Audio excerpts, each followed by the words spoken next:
If your team lives in Jira, Notion, and Slack, what if one tool could replace them? I moved real product work into ClickUp for 30 days. The automations impressed me.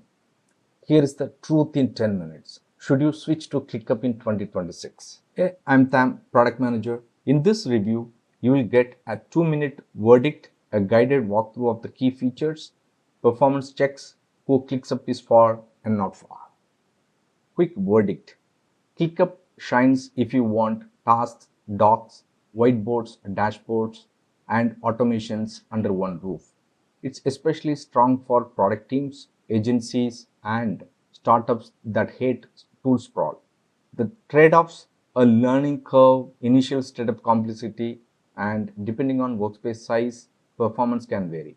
My take: if you are willing to invest a weekend in setup and enforce conventions, ClickUp can simplify your stack and pay off every week. ClickUp's hierarchy is workspace, space, folder, list, task, and finally subtasks. Map this to your org: space per department, folders per product, lists per sprint, and you unlock the clarity.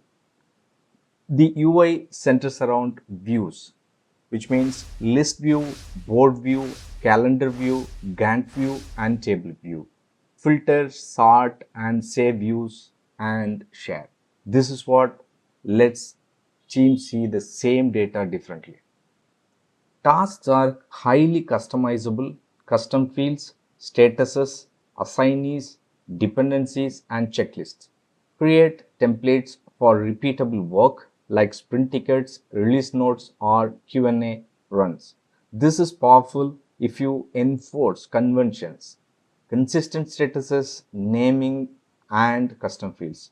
This is the difference between chaos versus the clarity. ClickUp is not just tasks. You also get docs and whiteboards. Docs are great for PRDs, meeting notes, decision logs. Link them to tasks and they show up bidirectionally. Whiteboards help with users' flows or roadmap sketching. Then goals. Set OKRs with targets tied to tasks. The magic is keeping context. Task with dog and dog with goal all in one place. This is very much useful for product management team to manage everything together. This is where time savings happen. Automations. Example: when status changes to ready for QA, assigns to QA, set due date, and add a checklist.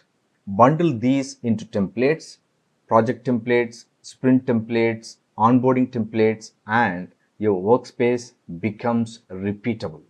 Dashboards give you widgets for velocity, workflow, burn down, SLAs, and time tracking. For PMs and leads, this replaces the weekly status spreadsheet. Pin your top 5 metrics and kill the noise. ClickUp integrates with Slack, GitHub, Google Drive, Calendar, and more. For automation heavy teams, connect via Zapier or Make, or use the API or the webhooks for deeper flows like syncing releases, creating tickets from incident alerts, or pushing docs to knowledge bases. Performance is good for small and mid teams. For very large workspaces, keep views focused with filters and avoid 50 plus custom fields. Mobile is solid for updates and comments. Not my first choice for heavy planning. Adoption tip: standardize templates, views, and statuses, then train the team. ClickUp rewards structure. Pricing scales by features and team size. If you are testing ClickUp, start with the core team, prototype the structure, and then prove value like automation hours saved or fewer meetings before rolling out wider. That's how you make the business case. Use ClickUp if you want a single workspace with tasks, docs, whiteboards, and dashboards, especially if you are juggling multiple tools and want automations.